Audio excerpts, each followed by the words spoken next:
আমি আমার আগের কিছু ভিডিওতে জানিয়েছিলাম আমার স্বামী অসুস্থ ছিল।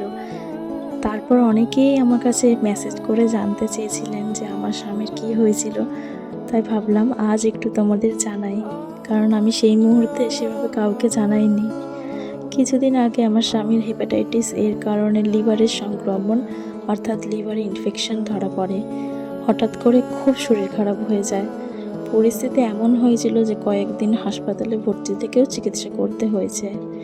সেই সময়টা আমাদের পরিবারের জন্য খুব কঠিন সময় ছিল। দুশ্চিন্তার ভয়ের মধ্যে প্রতিটা দিন কেটেছে, কারণ আমরা যদি সঠিক সময়ে ওর চিকিৎসাটা না করতাম তাহলে হয়তো খুবই বাড়াবাড়ি হয়ে যেত। ভগবানের অশেষ কৃপায় আর ডাক্তারদের সত্যিকারের সঠিক চিকিৎসায় আমার বর আগের থেকে এখন অনেকটা ভালো আছে, তবে এখনও পুরোপুরি সুস্থ হয়ে ওঠেনি। সম্পূর্ণ সুস্থ হতে আরও কিছুটা সময় লাগবে। মুখে যতই ঝগড়া করি না কেন, আমি তোমাকে অনেক অনেক ভালোবাসি। আই লাভ ইউ বর।